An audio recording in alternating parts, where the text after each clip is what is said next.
$82,806 off of this deal right here. And this is with Mr. Ralph at 1339 Tom Watson. What you're about to see is a live conversation that he had, because at first he did not want to do the deal. So give me a second. Let me show you what I mean.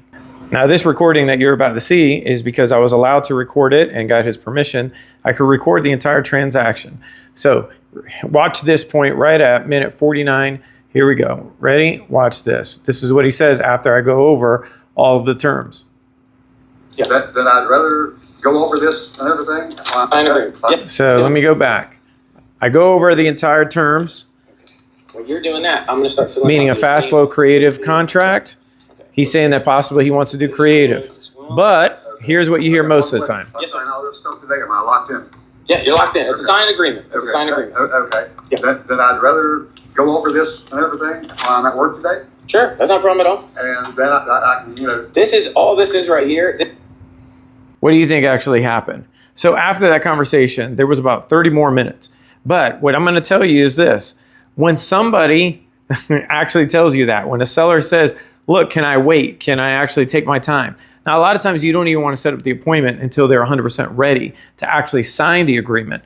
But what I did was, and I'm going to show you, Case, exactly what got him to change his mind to actually sign the contract. Because at the end of the day, what matters in real estate is when you win, when you buy. The acquisition, negotiations, and creative financing is what matters the most, period. So how are you going to acquire it? How are you going to actually negotiate it? And how are you going to get financing for it? Creatively or non-creative? So with this entire transaction, at first, he just wanted to stop. He wanted to actually be patient. And he was like, man, I'm not 100% sure. No problem at all. There was no pressure. But let me walk you through step by step on exactly how I did this and how exactly that possibly you could do the exact same thing. So let me go through it. Here we go.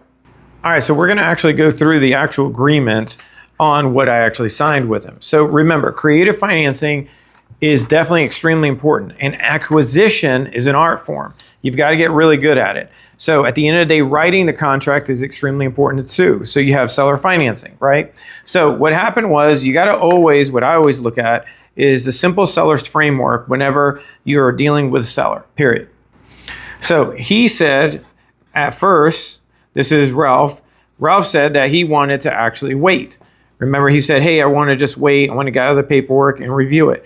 No problem at all. So in this framework, when an individual who's a seller says that, all you want to do is you want to do two things. You, as the actual investor, you want to actually, or developer, one of the two, your goal is to say, no problem. So if possible, why don't we just actually start filling out the agreement, because you already said you want to fill this out. I'm already here. So why don't we just actually start filling out the paperwork now? Period. And then what you do is you just start filling out the paperwork. So you get out the 2-page contract that you have, right? And you just give him a pen and just start filling out paperwork. This is basic information he's going to need anyway, period. And he's got to be able to see the creative deal that you just wrote. So if you see here on this transaction, what I did was right off the rip, what does it say right here? So it says $40,000. So I'm giving him 40 grand. And this property is a manufactured home, and it is a 3-bedroom, 2-bath, great condition with an extra lot. I'm taking over his note at 204, right? And then you have cash at closing is going to be minus the deposit, okay? So now the terms I'll go over in a little bit, but basically it's really simple. I'm taking over the note, the contract, the subject to existing mortgage, but I'm going to give him cash. So what that looks like is saying, hey, 204 is the buy price. I'm going to give you, I'm going to rewrite this. So 204 is the buy price, okay? Minus, I'm going to give you plus the 40K. Now, the terms are going to be in the back of the contract, okay? So now remember, originally he said no. Ralph said no. And we actually ended up signing the agreement. So how did we actually get there? Okay. So the reason why we got there was saying whenever you are signing an agreement and you're going to do creative financing on the acquisition side, this is a key term that you want to do on the acquisition side. You want to just agree with him and say, hey, is it okay? Because we're already here. And you already agreed that we want to do a creative terms. Can we just start filling out the contract? And then you start writing. Just literally start writing the contract. That's exactly what I did. Okay. Which you're going to see in this video as well. So what I did is then after filling out the entire contract, these are the terms that we actually got, that we signed. So if you see, that's a signature right there, and there's mine, right? And so here's how the terms wrote. The first closing date shall be in May for 20 grand. I'm going to give him 20 grand right off the rip. So remember, we said 40,000. Oh, let's say 40,000. Okay.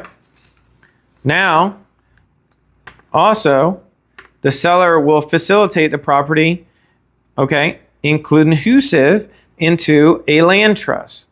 So now I'm putting the property into a land trust. The land trust is going to control it. Property needs to be in broom swept condition, right?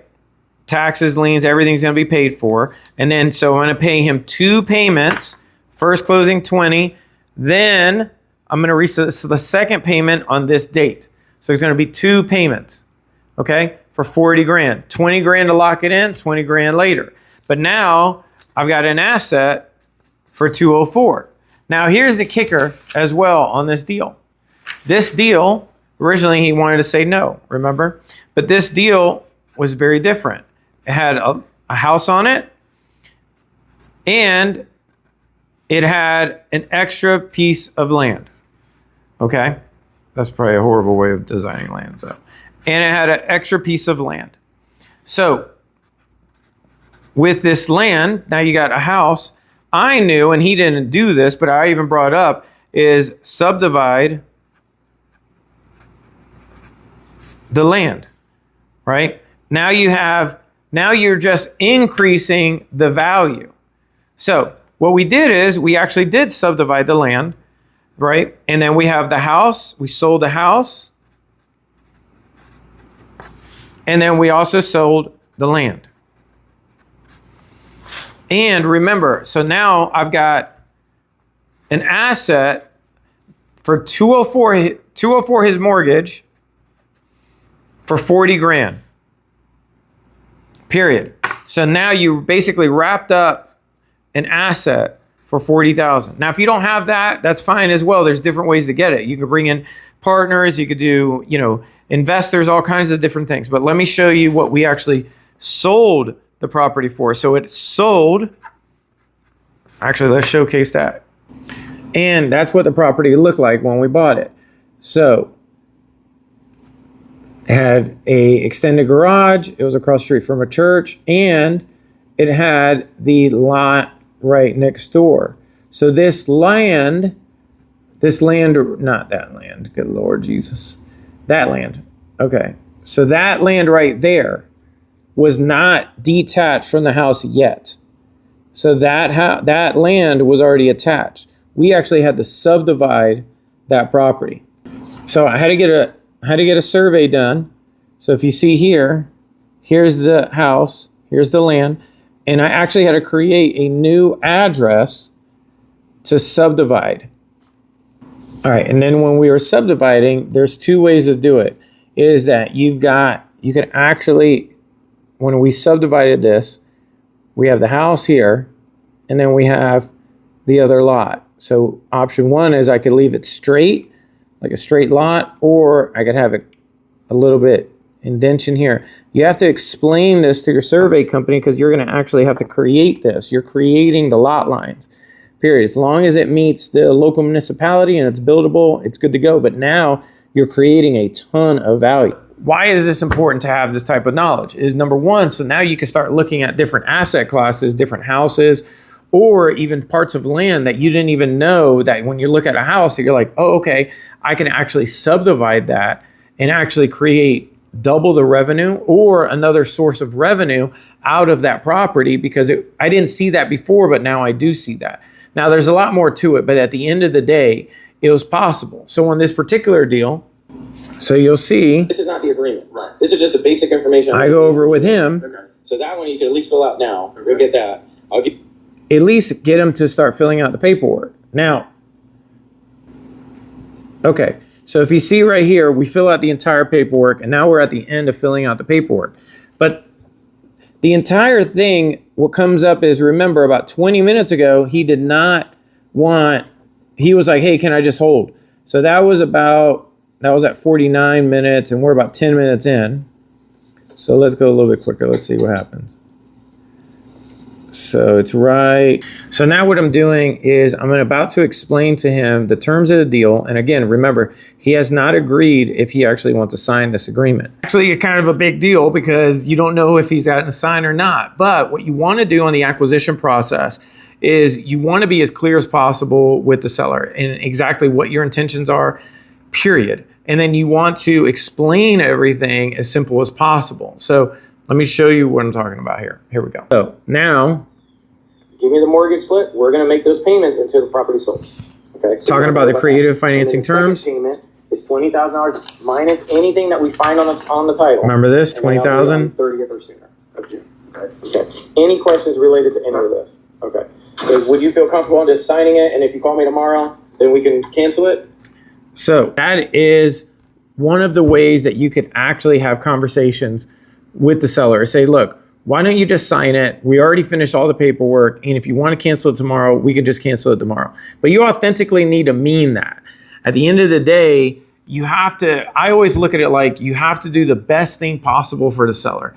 And if the best thing possible for the seller is just you fill out all the paperwork and you still give them 24 hours, then it is what it is. That's it. There's plenty of fish in the sea. Don't get pissed off about it.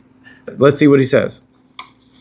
Yeah, I can do that. Okay, perfect. So if you want to initial here, so like 3 places to initial.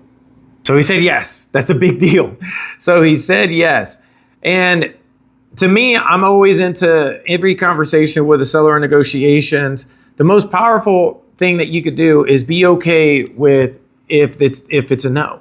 Just be okay with it's not going to work out. They're going to say no. So just be okay with that. So for instance, obviously, he said yes, signed agreement, but now you see exactly how he said yes. There's a lot more to it when it comes down to the acquisition process. So I wanted to at least show you this. This is something that you could think outside the box, think outside when it comes down to it. And yes, I do actually teach this when it comes down to mastering acquisition, negotiation, and the process of creative financing. Like that's my thing. I've done over 117 of them. And I actually have an entire program related to it that I call the True Acquisition Operating System. So if you're interested at all in really getting in depth in the operating system of really how to acquire properties, this is land or houses as well, how to acquire houses, how to actually negotiate them, and the creative financing behind it. And this is for developments as well, because I've done this with my bigger deals, $2-3 million deals, all the way down to my little house deals. So the system already works. And just FYI, Jesus, Lord, here we go. I actually created an entire playbook that has contracts and everything else within them. So one of the first things that you come inside into the program is you actually do a workshop here at my office so you could truly understand and we can mock these situations so you could learn exactly how to acquire, how to, again, negotiate, and how to do creative financing in today's market, period. I've already tried all this stuff. I've already done this. I don't even say try, but I've already done all of these items. And now it's time for me to actually start sharing this with other people. And the matter of fact, the main reason why I'm doing this is because nobody's promised tomorrow. And I'm not naive to think that I'm going to be here tomorrow. But I do have a ton of knowledge that I need to get out to as many people as possible because I've been doing this way too long. And now it's time to really start sharing it, period. So that's what I want to do. And that's how I'm going to do it. So again, if you're interested in doing that, you can send me a DM or go to trueinvestors.com. See over 117 case studies that we have on there. Again, trueinvestors.com. trueinvestors.com. If you go to the website, apply. If you're the right fit, great. And if you're not, it is what it is. So hopefully you got something out of this with these live seller calls. So, all right, bye.